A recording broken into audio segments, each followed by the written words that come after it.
నమస్తే, welcome to tea news. బులెటిన్లో ముందుగా హెడ్లైన్స్ చూద్దాం. రాజ్యాంగ విలువలు కాపాడుతామని రాహుల్ గాంధీ గొప్పలు. రాష్ట్రంలో ఫిరాయింపులు కనిపించడం లేదా అన్న నిరంజన్ రెడ్డి. హైదరాబాద్ మేయర్ రాజీనామా చేయాలని బీఆర్ఎస్ ఆందోళన. కార్పొరేటర్ల నిరసనతో జీహెచ్ఎంసీ సమావేశం వాయిదా. కాంగ్రెస్ హయాంలో నిర్బంధాలు, అరెస్టులు. రాష్ట్రంలో అరాచక పాలన కొనసాగుతోందన్న గాదరి కిషోర్. నిరుద్యోగుల అరెస్టుపై బీఆర్ఎస్వి నిరసన. యాదాద్రి జిల్లా చౌటుప్పల్లో సీఎం దిష్టిబొమ్మ దహనం. కరుడుగట్టిన పార్దీ దొంగల ముఠాకు నల్లగొండ పోలీసుల చెక్. 2 అరెస్ట్, మరో 2 పరారు.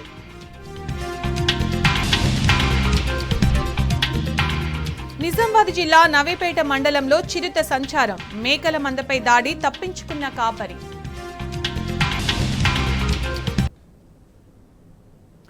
జీహెచ్ఎంసీ సర్వసభ్య సమావేశం వాయిదా పడింది. సమావేశం ప్రారంభం కాగానే బీఆర్ఎస్ కార్పొరేటర్లు నిరసనకు దిగారు.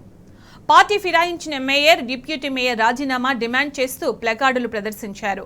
మేయర్, డిప్యూటీ మేయర్ సభ్యత్వాల రద్దు చేయాలని డిమాండ్ చేస్తూ పోడియాన్ని ముట్టడించారు. బీఆర్ఎస్ కార్పొరేటర్ల నిరసనతో సభలో గందరగోళం నెలకొంది. దీంతో సభ 10 నిమిషాలు వాయిదా పడింది. సభ వాయిదా పడిన మేయర్ పోడియం వద్దే బీఆర్ఎస్ కార్పొరేటర్లు నిరసన కొనసాగించారు. అనంతరం సభ ప్రారంభం కాగానే మళ్లీ బీఆర్ఎస్ కార్పొరేటర్లు నిరసనకు దిగారు. అటు బీజేపీ, ఎంఐఎం కార్పొరేటర్ల నడుమ గొడవ జరగడంతో కౌన్సిల్ నిరవధికంగా వాయిదా వేశారు.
హైదరాబాద్ మేయర్ రాజీనామా చేయాలని బీఆర్ఎస్ నేతల ఆందోళనకు సంబంధించి పూర్తి సమాచారం మా ప్రతినిధి గణేష్ అందిస్తారు. గణేష్,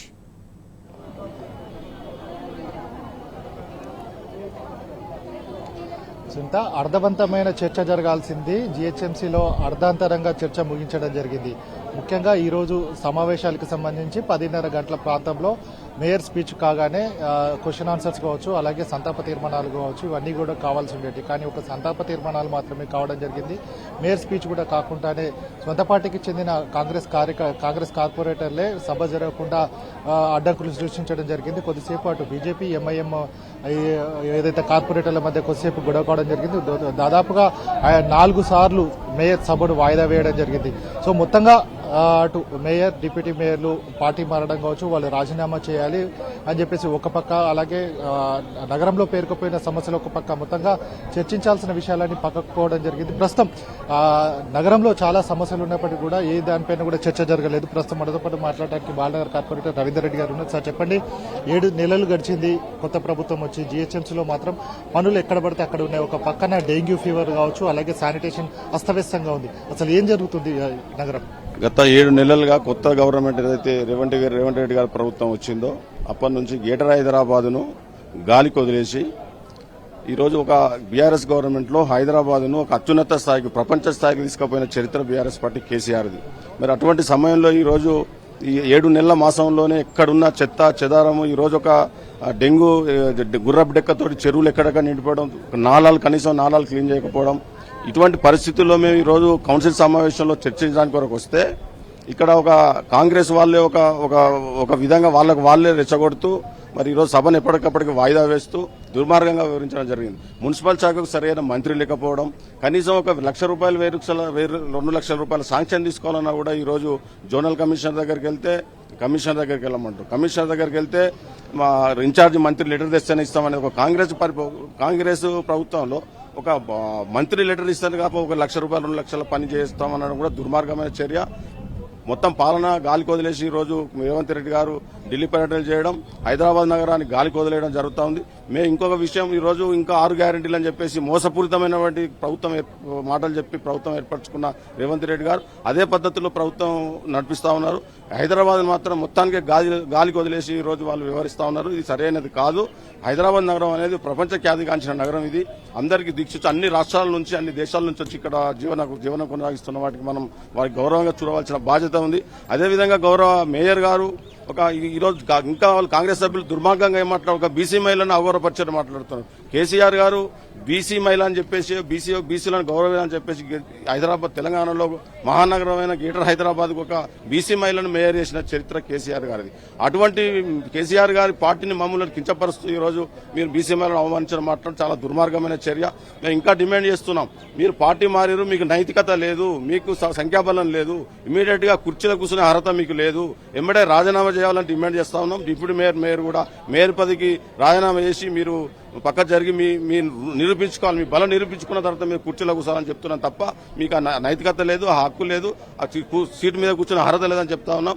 ఈ రోజు అన్ని సమస్యలన్నీ గ్రేటర్ హైదరాబాద్ సంబంధించిన సమస్యలన్నీ పక్క గాలికి వదిలేసి సభను 4-5 సార్లు వాయిదా వేస్తూ ఒక ప్లాన్ ప్రకారం చేస్తూ ఈరోజు సభను వాయిదా వేసి మరి నిరవధిక వాయిదా వేయడం జరిగింది. దుర్మార్గమైన చర్య తీవ్రంగా ఖండిస్తా ఉన్నాం. సో మొత్తంగా దీనికి సంబంధించి చూసుకున్నట్టయితే మనం ఉదయం నుంచి మాట్లాడుకున్నదే సాగడం జరిగింది. కాంగ్రెస్ కార్పొరేటర్లు కావచ్చు ఒక ప్లాన్ ప్రకారమే రావడం జరిగింది. ఎందుకంటే సొంత పార్టీకి సంబంధించి అటు కాంగ్రెస్ కార్పొరేటర్లు మేయర్ స్పీచ్ కాకముందుకు ఒక గొడవని స్టార్ట్ చేయడం జరిగింది. అందులో భాగంగానే 4 సార్లు కూడా వాయిదా వేయడం జరిగింది. అలాగే సంతాప తీర్మానాలు అటు డి శ్రీనివాస్ చనిపోవడం జరిగింది కావచ్చు, అలాగే లాసిన్ అందిత కార్పొరేటర్, అలాగే ఎర్రగడ్డకు సంబంధించిన కార్పొరేటర్ చనిపోయింది కాబట్టి వారందరికీ సంబంధించిన సంతాప తీర్మానాలు పెట్టడం జరిగింది. అటు తర్వాత బంజారాహిల్స్ కి సంబంధించి వెంకటేశ్వర కాలనీకి సంబంధించి కార్పొరేటర్ మన్నె కవితారెడ్డి మాట్లాడడం జరిగింది. ఎందుకంటే గతంలో అసెంబ్లీ ఎలక్షన్స్ కావచ్చు, అలాగే ఎంపీ ఎలక్షన్స్ అయిన తర్వాత అప్పటికే పెండింగ్ లో ఉన్న పనులు కోడ్ వల్ల పెండింగ్ లో ఉన్న పనులను కూడా ఇప్పుడు ఎలక్షన్ కోడ్ అయిపోయింది కాబట్టి ఇప్పుడు ఆ పెండింగ్ పనులన్నిటి కూడా చేయాలని ఆ ఇంజనీర్స్ దగ్గరికి వెళ్తే మాత్రం బడ్జెట్ అంతా కొలాప్స్ కావడం జరిగింది. మీకు ఇప్పుడు పనులు కావు, మీకు ఇన్ఛార్జ్ మంత్రిగా ఎవరైతే ఉండడం జరిగిందో పొన్నం ప్రభాకర్ గారి సిఫారసు లెటర్ తీసుకొస్తే మీ పనులు అయితే అని చెప్పడం జరిగిందని మన్నెకైతే రెడ్డి ఇక్కడ కౌన్సిల్లో చెప్పడం జరిగింది. అంటే పరిస్థితులు ఒక బడ్జెట్ ఇచ్చిన తర్వాత కూడా వాటికి బడ్జెట్ కొలాప్స్ అయింది. అలాగే సిఫార్సు లెటర్ ఇవ్వాలి అంటే ఇంతకుముందు గతంలో చూసుకున్నట్టయితే పార్టీలకు అతీతంగా అంటే ఎమ్మెల్యేలు ఎవరైనా సరే కార్పొరేటర్లు ఎవరైనా సరే వారందరికీ కూడా బడ్జెట్ అలొకేషన్స్ ఉండేది. కానీ ఇప్పుడు చూసుకున్నట్టయితే మాత్రం ఒక మంత్రికి సంబంధించిన సిఫారసు లెటర్ తీసుకురమ్మనడం ఇంతవరకు సమంజసమని, అంటే మొత్తం 150 డివిజన్లకు సంబంధించి ప్రజలందరూ ఒకరే ప్రాతినిధ్యం వహిస్తుంది. పార్టీలకు వేరు కావచ్చు కానీ ప్రజలందరికీ మౌలిక వసతులు కల్పించాల్సిన బాధ్యత మనందరిపైన ఉంది. ఇట్లాంటిది ఏదైతే తేడాలు చూపించడం తగదు అని చెప్పిన నేపథ్యం కనబడుతుంది. సో మొత్తంగా అటు బీజేపీకి ఎంఐఎంకి సంబంధించిన సభ్యులకు సేపు గొడవ పడడం జరిగింది. మొత్తంగా అన్ని వైపులా చూసుకున్నట్టయితే ఒక ప్లాన్ ప్రకారమే ఈరోజు కాంగ్రెస్ పార్టీకి సంబంధించిన కార్పొరేటర్లు ముందుగానే వెళ్లడం జరిగింది. అంటే గొడవలు పెట్టుకోవడం కావచ్చు, సభను సజావుగా సాగకుండా చేశారని కూడా బీఆర్ఎస్ కార్పొరేటర్లు చెప్తున్న నేపథ్యం కనబడుతుంది. ఒక పక్క డెంగ్యూ, మలేరియా, అలాగే శానిటేషన్ అస్తవ్యస్తం కావడము, పెండింగ్ పనులు అంటే ఎస్ఆర్డీపీ కావచ్చు, ఎస్ఎన్డీపీకి సంబంధించిన పనులన్నీ కూడా పెండింగ్ లో ఉండడం జరిగింది. సో మొత్తంగా ఇప్పటివరకు ఏదైతే 9 క్వశ్చన్స్ ఉండడం జరిగిందో వాటన్నిటిగా ముఖముడిగా వాటన్నిటిని ఆమోదిస్తున్నామని, ఇప్పటివరకు ఏదైతే ఎన్నికల్లో పెట్టిందో వాటన్నిటి కూడా ఆమోదిస్తామని కూడా మేయర్ చెప్తున్న నేపథ్యం కనబడుతుంది. కాబట్టి ఈ రోజు అర్థవంతంగా చర్చ జరగాల్సింది అర్థంతరంగా చర్చ ముగించడం జరిగింది. ప్రజలు ఏదైతే ప్రజలు తమ సమస్యల కోసం ప్రజాప్రతినిధులుగా కార్పొరేటర్లను పంపిస్తే మాత్రం ఇక్కడ మాత్రం వేరే జరుగుతుందని కూడా కొంతమంది కార్పొరేటర్లు అంటున్న నేపథ్యం కనబడుతుంది. ప్రజలకు మేము ఏ విధమైన సమాధానం చెప్పాలి, చాలా ఇబ్బందులు ఉన్నాయి.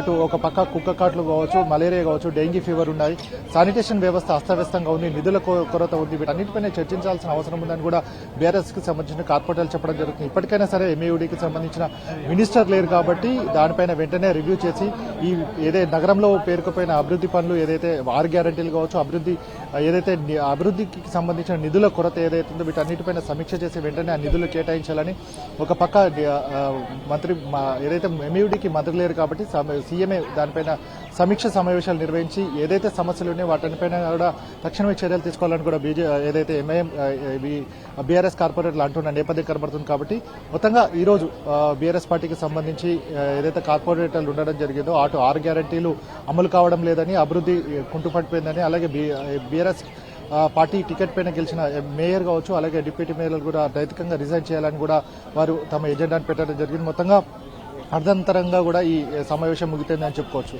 సో మరొక 3 నెలల తర్వాత జరిగే సమావేశం ఏ విధంగా ఉంటుందని కూడా ఉండడం జరిగింది. బడ్జెట్ కొరత ఉంది కాబట్టి సో మొత్తంగా ఉన్న సమస్యలన్నీ ఇప్పటికైనా సరే అటు ఏదైతే మేయర్ కావచ్చు, అలాగే కమిషనర్ పట్టించుకొని ప్రజల యొక్క సమస్యలను కూడా గాడిన పెట్టాల్సిన అవసరం ఉందని చెప్తున్న నేపథ్యం కనబడుతుంది. రైట్ గాని 4 నెలలుగా జీతాలు రాక గ్రామ పంచాయతీ పారిశుద్ధ్య కార్మికులు అవస్థలు పడుతున్నారు. రాష్ట్ర ప్రభుత్వం నిధులు విడుదల చేయకపోవడంతో జీతాలు లేక ఇబ్బందులు ఎదుర్కొంటున్నారు. తమ సమస్యను రాష్ట్ర ప్రభుత్వం దృష్టికి తీసుకెళ్లేందుకు వినూత్నంగా నిరసన తెలుపుతున్నారు. సిద్దిపేట జిల్లా వర్గల్ మండలం వేలూరు గ్రామంలో పారిశుద్ధ్య కార్మికులు భిక్షాటన చేశారు.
సూర్యాపేట జిల్లా బాలెంల సాంఘిక సంక్షేమ గురుకుల మహిళా డిగ్రీ కాలేజీలో ఉద్రిక్తత చోటు చేసుకుంది. ప్రిన్సిపల్ శైలజను సస్పెండ్ చేయాలని విద్యార్థినులు ఆందోళన చేపట్టారు. రాత్రి వేళల్లో హాస్టల్ గదుల్లో ప్రిన్సిపల్ శైలజ, కేర్ టేకర్ అసాంఘిక కార్యకలాపాలకు పాల్పడుతున్నారని విద్యార్థినులు ఆరోపించారు. ఘటనపై అధికారులు విచారణ చేపట్టారు. మరోవైపు ప్రిన్సిపల్ శైలజను సస్పెండ్ చేసిన వరకు ఆందోళన విరమించబోమని విద్యార్థులు బైఠాయించారు. విద్యార్థినుల ఆందోళనకు మహిళా సంఘాలు, విద్యార్థి సంఘాలు సంపూర్ణ మద్దతు తెలపడంతో ఆందోళన తీవ్రతరమైంది. ఆల్కహాల్ చేయడానికి ఆమెకు సెల్ఫ్ కంట్రోల్ అనేది ఉండదు సార్. మేము అందరం మేజర్స్ అసలు మమ్మల్ని ఎట్లా కొడతారు? సొసైటీలో అసలు కొట్టే రూలే లేదు. అసలు 5th క్లాస్ నుంచే కొట్టారు. మేము డిగ్రీ స్టూడెంట్స్ సార్. ఆల్రెడీ మాకు ఆ స్టేజ్ అయిపోయింది. మేము అందరం మేజర్స్, అందరికి ఓటాకు ఉంది. ఆమె అట్లా ఎట్లా కొడతారు సార్? ఇంకోటి మళ్ళీ మా పేరెంట్స్ కూడా రెస్పెక్ట్ అనేది అసలు ఇయ్యదు. మా పేరెంట్స్ ఏం చేసి సార్ ఎట్లా పడితే అట్లా మాట్లాడతారు సార్. అసలు మా మేడంకి అసలు సెల్ఫ్ కంట్రోల్ అనేది లేదు సార్. మా మీద ఎగబడుతుంది. అంటే నైట్ టైం ఆల్కహాల్ చేసాం, మా మీద ఎగబడి మమ్మల్ని ఏమైనా చేస్తే మా పేరెంట్స్ సార్ ఆ బాధ. మా పేరెంట్స్ తో కూడా కరెక్ట్ గా మాట్లాడారు సార్. అసలు మాకు కరెక్ట్ గా కమ్యూనికేషన్ అనేది ఉండదు సార్. ఏసీటీ మేడం ఆమెకు బాగా సపోర్ట్ సార్. మేము నైటే పట్టుకున్నాం, అందుకనే ఇంత దాకా రావాల్సి వచ్చింది సార్. మాకు మెయిన్ మా ప్రిన్సిపల్ మేడం వద్దు, ఏసీటీ మేడం కూడా సస్పెండ్ చేయాలి అంతే. మాకు ప్రిన్సిపల్ మేడం అవి ఉన్నాయి కూడా దొరికినాయి బీర్ బాటిల్స్ నిన్న నైట్ అసలు పడుకోలేదు సార్. ఏం జరుగుతుందో అని చాలా భయంతో అసలు పడుకోలేదు. ఎవరు క్యాంపస్ మొత్తం ఒక్కరు కూడా పడుకోలేదు. అందరం భయపడుతున్నాం సార్. నెక్స్ట్ ఏం జరుగుతుందో అని వాళ్ళ కొడుకు వచ్చి ఇక్కడ ఉన్నాడు సార్. అంటే వాళ్ళ కొడుకు వచ్చినప్పుడల్లా మేము చాలా అన్కంఫర్ట్ గా ఫీల్ అయినాం సార్. మేము అందరం ఆడపిల్లలేం సార్. షార్ట్స్ వేసుకుంటాం, ఇంకెట్లనే ఉంటాం సార్. మేము కాలేజ్ లో ఉంటున్నాం. హాస్టల్ అంటే కాలేజ్ టైం అయిపోయిన తర్వాత హాస్టల్ మేము అందరం డ్రెస్ చేంజ్ చేసుకుంటాం. కానీ మేము చాలా అన్కంఫర్ట్ గా ఫీల్ అయినాం సార్. వాళ్ళ కొడుకు వచ్చి 5 days 6 days 1 week వరకు ఉన్నారు సార్. అట్లా ఎట్లుంటారు సార్? అసలు అది రూల్ ప్రకారం ఉండొచ్చా సార్? కేంద్ర రాష్ట్ర ప్రభుత్వాలు అవలంబిస్తున్న కార్మిక వ్యతిరేక విధానాలపై కార్మిక లోకం భగ్గుమంది. భద్రాద్రి కొత్తగూడెం జిల్లా ఇల్లందు జీఎం కార్యాలయం ఎదుట కార్మిక నాయకులు రిలే నిరాహార దీక్ష చేపట్టారు. బొగ్గు బ్లాకుల ప్రైవేటీకరణకు వ్యతిరేకంగా నినాదాలు చేశారు. ఈ దీక్షలో ఏఐటీయూసీ, సిపిఐ నేతలు, కార్మికులు పాల్గొన్నారు. వర్కర్స్ యూనియన్ ఆధ్వర్యాన 11 ఏరియాల్లో అన్ని జీఎం కార్యాలయం ముందు 6 నుండి 12 తేదీ వరకు రిలే నిరాహార దీక్షల్ని చేపడుతూ ఉన్నాం. ప్రధానంగా ఈ దేశంలో నుండి బొగ్గు గనులు మొన్న 21వ తారీఖు నాడు, జూన్ 21 తారీఖు నాడు హైదరాబాద్ కేంద్రంగా 60 బ్లాకుల్ని వేలం వేయడానికి సన్నాహాలు చేశారు. అందులో మన సింగరేణికి సంబంధించినటువంటి శ్రావణపల్లి ఓపెన్ కాస్ట్ని కూడా అందులో చేర్చడం హేయమైన చర్య. ఇలా సింగరేణిలో ఉన్నటువంటి 4 బ్లాకుల్ని ప్రైవేటైజేషన్ దిశగా ఇలా నరేంద్ర మోడీ ఫాసిస్టు విధానాల వల్ల ఇలా ప్రైవేట్ పరం అయిపోతూ ఉన్నాయి. ఇలా ఒకసారి ప్రైవేట్ పరం అయితే సింగరేణిలో సంబంధించిన ఉద్యోగస్తులు కూడా ఎవరు ఉండేటువంటి పరిస్థితి లేదు. క్రమేణీ సింగరేణి ఉద్యోగస్తులు తగ్గేటువంటి ప్రమాదం ఉన్నది. కాబట్టి ఈ ప్రైవేటీకరణను అడ్డుకోవాలని ఏదైతే ఎంఎండిఆర్ యాక్ట్ 17(a)(2) సెక్షన్ ప్రకారంగా ఉన్నటువంటి ఈ సింగరేణి గనులన్నీ కూడా సింగరేణికే కేటాయించాలని, వేలం ద్వారా ప్రక్రియని మానుకోవాలని కోరుతా ఉన్నాం. అదే క్రమంలో కిషన్ రెడ్డి గారు తమ చిత్తశుద్ధిని ప్రదర్శించుకోవాల్సిన అవసరం ఉన్నది. ఈ ప్రాంతానికి సంబంధించినటువంటి మంత్రిగా కేంద్రంలో కొనసాగుతూ ఉన్నాడు. కాబట్టి వారు ఇమీడియట్గా ఈ బ్లాకుల విషయంలో కేంద్రంపై ఒత్తిడి తేవాలని, అదే క్రమంలో గత ప్రతిపక్షంగా ఉన్నటువంటి కాంగ్రెస్ ఆనాడు చెప్పినటువంటి వాటలు కూడా ఉన్నాయి. అసెంబ్లీ సాక్షిగా ఈ బొగ్గు బ్లాకుల్ని మేమైతే అధికారంలోకి వస్తే ప్రైవేట్ పరం చేయమని చెప్పినారు. కానీ మొన్న జూన్ 21 తారీఖు నాడు ఈ వేలం వేస్తూ ఉంటే ఆ వేలానికి స్వాగతం పలిపి పుష్పగుచ్చాలు ఇచ్చి ఆ కేంద్రం కమిటీ ఉన్నటువంటి సభ్యుల్ని ఆహ్వానించి ఇక్కడనే వేలం పాట ప్రక్రియలో పాల్గొనారంటే వాళ్ళు 2 నాలుకల ధోరణి ఏందో ఈరోజు బయటపడతా ఉంది. వారికి కూడా ఈ ప్రభుత్వానికి ఈ బొగ్గల మీద, ఈ కార్మికుల మీద ఏమైనా చిత్తశుద్ధి ఉంటే ఇమీడియట్గా ఏదైతే సెంట్రల్ గవర్నమెంట్కి లేఖలు రావడం ద్వారా, సెంట్రల్ గవర్నమెంట్ మీద ఒత్తిడి తేవడం ద్వారా ఈ బొగ్గు గనులు సింగరేణికి వచ్చేటువంటి అవకాశం ఉంది. కాబట్టి ఆ వైపుగా చర్యలు చేపట్టాలని సింగరేణి కాలేజ్ వర్కర్స్ ఏఐటీసీగా డిమాండ్ చేస్తాం. యాదాద్రి భువనగిరి జిల్లా చౌటుప్పల్లో బీఆర్ఎస్వి నాయకులు ఆందోళన చేపట్టారు. నిరుద్యోగ విద్యార్థులకు న్యాయం చేయాలని టీజీపీఎస్ ముట్టడికి వెళ్లిన బీఆర్ఎస్వి విద్యార్థులను అక్రమంగా అరెస్టు చేశారన్నారు. అక్రమ అరెస్టులకు నిరసనగా సీఎం రేవంత్ రెడ్డి దిష్టిబొమ్మను కాలబెట్టారు.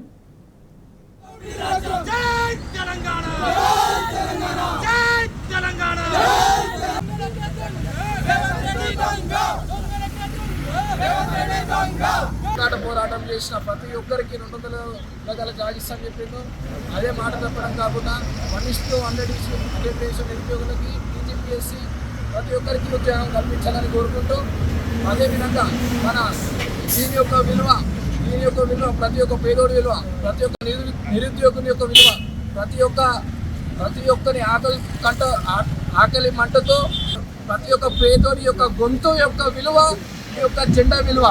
అదేవిధంగా ఈరోజు టీఆర్ఎస్ నాయకులు చౌటుప్పల్లో ఉన్న ప్రతి ఒక్కరు కదిలొచ్చి పెద్ద ఎత్తున కాంగ్రెస్ పడలు వచ్చి మా తెలంగాణ తల్లి విగ్రహాన్ని జంగామ గ్రామంలో ఎలా అయితే నిర్మూలిస్తారో, ఒకవేళ అది జరిగినట్టయితే తెలంగాణ రాష్ట్రం మొత్తం మట్టుడికి పోతుందని ప్రతి ఒక్కరికి, కాంగ్రెస్ కార్యకర్తకి తెలంగాణ విగ్రహాన్ని ఏ విధంగా అయితే నిర్మూలిస్తున్నారో అదే విధంగా ప్రతి ఒక్కరికి క్షమాపణ, తెలంగాణ వీరులకి, తెలంగాణ అమూరులకి ప్రతి ఒక్క గర్భకి క్షమాపణ చెప్పాలని ఈ విధంగా కోరుకుంటూ, అదేవిధంగా జాబ్ క్యాలెండర్ అన్ని నెలలు అయిపోతున్నాయి, సంవత్సరం ఉన్న అన్ని నెలలు అయిపోతున్నాయి. జాబ్ క్యాలెండర్ ఇంకెప్పుడు నిర్మూలిస్తారు, ఎప్పుడే అమల్లోకి ఇస్తారని కోరుకుంటున్నాను.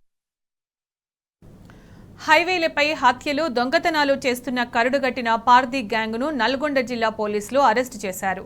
మహారాష్ట్రకు చెందిన పార్దీ అనే ఒక తెగకు చెందిన 4 దుండగులు కొంతకాలంగా హైదరాబాద్ టు విజయవాడ హైవేపై దారి దోపిడీలకు పాల్పడుతున్నారు. తెలంగాణ వ్యాప్తంగా వీరిపై 32 కేసులు ఉన్నట్లు చెప్పారు ఎస్పీ శరత్ చంద్రపవార్. పెద్దాంబర్పేట వద్ద ఆటోలో ప్రయాణిస్తుండగా అప్ప పాండురంగ, శుభం అశోక్లను అరెస్టు చేశామని, మరో 2 నిందితులు పరారీలో ఉన్నట్లు తెలిపారు. స్టేట్లో at the same time Nalgonda all highway ఏరియాస్లో కూడా గత 1.5-2 months నుంచి కూడా చాలా వరకు హైవే రాబరీస్ లాంటివి జరగడం జరిగింది. ముందుగా మా నల్గొండ జిల్లాలో కట్టంగూరు పోలీస్ స్టేషన్లో లాస్ట్ మంత్ ఒక మర్డర్ ఫర్ గెయిన్, అంటే ఒక ఆటో డ్రైవర్ అక్కడ రాత్రి వెహికల్ అలసిపోయి వెహికల్ ఆపినప్పుడు ఈ అతని దగ్గర నుంచి డబ్బులు దొంగలించి అతను చంపడం జరిగింది. అదేవిధంగా ఒక హైవేలో ఇంకా 2 రాబరీస్, కొన్ని చైన్ స్నాచింగ్ అయిన తర్వాత గత కొన్ని రోజుల నుంచి ఒక 3 ప్రత్యేక బృందాలు తయారు చేసి 3 టీమ్స్గా తయారు చేసి డిఎస్పీ గారి ఆధ్వర్యంలో మనము ఈ టీమ్స్ అన్నీ కూడా ఎవ్రీడే కోఆర్డినేట్ చేయడం జరిగింది. మాకు కొన్ని రోజులు చేసిన అనాలిసిస్ తర్వాత ఇది పార్టీ గ్యాంగ్ అని అర్థమైన తర్వాత వాళ్ళు చేసిన అఫెన్స్లన్నీ కూడా రాష్ట్రం మొత్తంలో లీక్ చేయడం జరిగిందండి. మొత్తానికి వాళ్ళు ఇప్పటి వరకు ఎంటైర్ తెలంగాణ స్టేట్లో ఒక 32 క్రైమ్స్ వరకు వీళ్ళు కమిట్ చేసినారు. నల్గొండ డిస్టిక్లో 6, రాచకొండ కమిషనరేట్లో 13, సంగారెడ్డిలో 11, సైబరాబాద్ కమిషనరేట్లో 2. ఇంకొకటి ఏంటంటే వీళ్ళు ఏ ఒక్కటి particular crime only HB by night లేకపోతే ఓన్లీ బైక్ థెఫ్ట్ అని కాకుండా చాలా వేరు రకాలుగా చేయడం జరిగింది. ఒకటి ఇందులో మర్డర్ ఫర్ గెయిన్ ఒకటి ఉంది, రాబరీ 6 కేసులు ఉన్నాయి, chain snatching 7, bike theft 8, house breaking HB by day and house breaking by night 10. So మొత్తం కలిపి 32 కేసుల వరకు ఇప్పుడు వీళ్ళు కన్ఫెస్ చేయడం జరిగింది. డాక్టర్ బాబు జగ్జీవన్ రామ్ స్వాతంత్ర సమరయోధుడిగా, సంఘ సంస్కర్తగా తన పాలనా దక్షతతో దేశానికి విశేష సేవలు అందించారని మాజీ ఎమ్మెల్యే బాల్క సుమన్ అన్నారు. జగ్జీవన్ రామ్ వర్ధంతి సందర్భంగా తెలంగాణ భవన్లో ఆయన చిత్రపటానికి సుమన్తో పాటు మాజీ ఎంపీ రావుల చంద్రశేఖర్ రెడ్డి, మాజీ ఎమ్మెల్సీ శ్రీనివాసరెడ్డి తదితరులు పూలమాలలు వేసి నివాళులర్పించారు. జగ్జీవన్ రామ్ దేశాభివృద్ధి కోసం అనేక సంస్కరణలు తీసుకొచ్చారని తెలిపారు.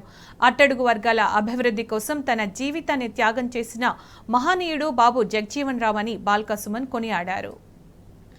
భారతదేశ ఉప ప్రధానమంత్రి ఎన్నో అనేక రకాలైనటువంటి సంస్కరణల ద్వారా కార్మికులకు, అదేవిధంగా బడుగు బలహీన దళిత గిరిజన వర్గాలకు మేలు చేసేలా తన జీవితాంతం కృషి చేసిన డాక్టర్ బాబు జగ్జీవన్ రామ్ గారి వర్ధంతి సందర్భంగా ఈరోజు బీఆర్ఎస్ పార్టీ కేంద్ర కార్యాలయంలో వారి వర్ధంతి వేడుకలు నిర్వహించడం జరిగింది.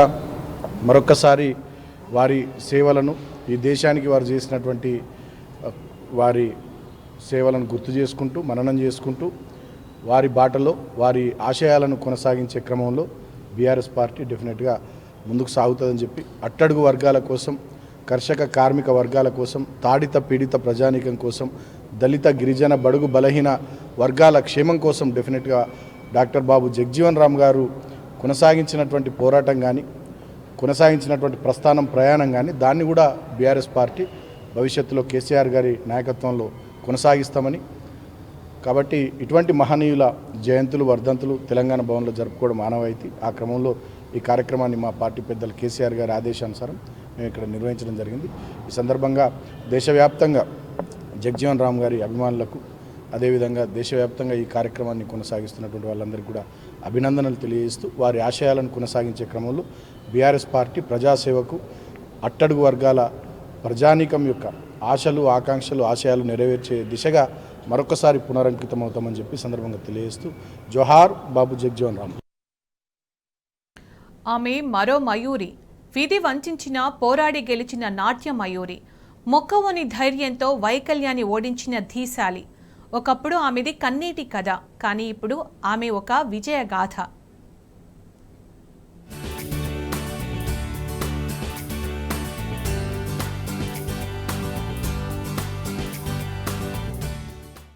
సాధించాలన్న తపన ఉండాలే కానీ వైకల్యం ఏమంత సమస్య కాదు. ఒక కాలు లేకున్నా కృత్రిమ కాలుతో కూచిపూడి నృత్యంలో రాణించడం అంటే మాటలు కాదు. 2 సార్లు విధి చిన్న చూపు చూసినా ఆమె కుంగిపోలేదు. విధి ముందు తల వంచలేదు. గుండెల నిండా ధైర్యంతో ముందడుగు వేసింది. తన కలను నిజం చేసుకుంది. కూచిపూడి నృత్యంలో ప్రతిభ కనబర్చింది. మంచి పేరు తెచ్చుకుంది. మరో మయూరి అనిపించుకుంది. మయూరి సినిమా తెలియని వాళ్ళు ఉండరు.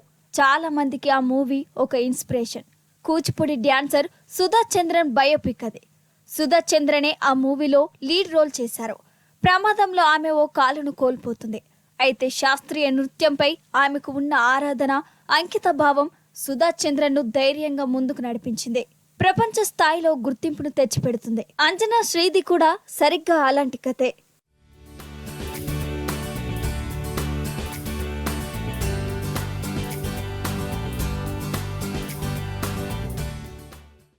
జగిత్యాల జిల్లా రాయికల్ మండలం రామాజీపేటకు చెందిన బొమ్మకంటి నాగరాజు, గౌతమి దంపతుల కూతురు అంజనిశ్రీ. 4 ఏళ్ల వయసులోనే ఆ చిన్నారి స్కూల్ బస్సు ఢీకొని ఎడమ కాలను కోల్పోయింది. తల్లిదండ్రులు ఇచ్చిన ధైర్యం, ఆత్మస్థైర్యంతో చదువు కొనసాగిస్తూ వచ్చింది. అయితే దురదృష్టవశాత్తు ఆమెకు మరో రోడ్డు ప్రమాదం జరిగింది. ఈసారి కుడికాలుకు తీవ్ర గాయమైంది. కుడికాలిలో రాడ్లు వేసి ఆపరేషన్ చేశారు. ఇప్పుడు అంజనశ్రీ 7వ తరగతి చదువుతోంది. నాట్య మయూరి సుధా చంద్రన్ను ఈ చిన్నారికి స్ఫూర్తిగా తీసుకుంది. కృత్రిమ కాలితోనే దేవదాస్ అనే గురువు దగ్గర కూచిపూడిలో శిక్షణ పొందింది. జాతీయ, రాష్ట్ర స్థాయిలో దాదాపు 50కి పైగా ప్రదర్శనలు ఇచ్చి అందరి ప్రశంసలు అందుకుంది. అంజనశ్రీ గురించి తెలుసుకున్న సుధా చంద్రన్ స్వయంగా వీడియో కాల్ చేసి అభినందించారు. ఇట్లా కాలు తనకి ప్రాబ్లం ఉన్నా కానీ తనకి దీంట్లో ఇంట్రెస్ట్ ఉంది కాబట్టి తన ఆసక్తిని తెలుసుకొని మేము దీంట్లో ముందుకు తీసుకురాగలుగుతున్నాము. తన 4 ఏళ్ల వయసులో గల్లీలో ఆడుకుంటుండగా స్కూల్ వ్యాన్ వచ్చి తగిలినప్పుడు తన ప్రాణపర స్థితిలో నుండి కూడా మేము కాపాడుకున్నాము. అప్పుడు ఎట్టి పరిస్థితుల్లో తన కాలు తీసేయాలి అని డాక్టర్ చెప్పడంతో దాన్ని తీయించేసి ఎప్పటి నుండి ఆర్టిఫిషియల్ లెగ్తోనే తను కృత్రిమంగా కాలు పెట్టుకొని చేయడం జరుగుతుంది. ఇప్పటికీ తనకి ప్రతి 2 సంవత్సరాలకు ఒకసారి తనకు కాలు మార్పించే ప్రతిసారి మాకు లక్షల్లో ఖర్చు అవుతుంది. ఆ లక్షల్లో ఖర్చు పెట్టుకునేంత కూడా మా దగ్గర స్తోమతలు అన్నది లేదు. అట్లాంటి ఇప్పుడు ప్రభుత్వాన్ని ఆశ్రయిస్తున్నాము. ఇప్పటికీ ప్రభుత్వం గుర్తించి దివ్యాంగుల కోటా కింద తనకి ఎలాంటి సాయం అందించినా కానీ మాకు సంతోషమే. తను ఇప్పటికీ సంవత్సర కాలంలోనే 50 ప్రోగ్రాల కన్నా ఎక్కువనే తను చేయగలిగింది. అంజనశ్రీది నిరుపేద కుటుంబం. ఆర్థిక ఇబ్బందులు ఆ కుటుంబాన్ని వెంటాడుతున్నాయి. కూచిపూడిపై కూతురి ఆసక్తిని గమనించిన తల్లిదండ్రులు ఎన్నో కష్టాలు కోర్చి అండగా నిలుస్తున్నారు. పాల వ్యాపారం ద్వారా వచ్చిన సంపాదన అంతా అంజనశ్రీ ట్రీట్మెంట్కే ఖర్చవుతుంది. వయసు పెరుగుతున్న కొద్దీ ప్రతి 2 సంవత్సరాలకోసారి కృత్రిమ కాలును మార్చాల్సి రావటం వారికి మోయలేని భారంగా మారింది.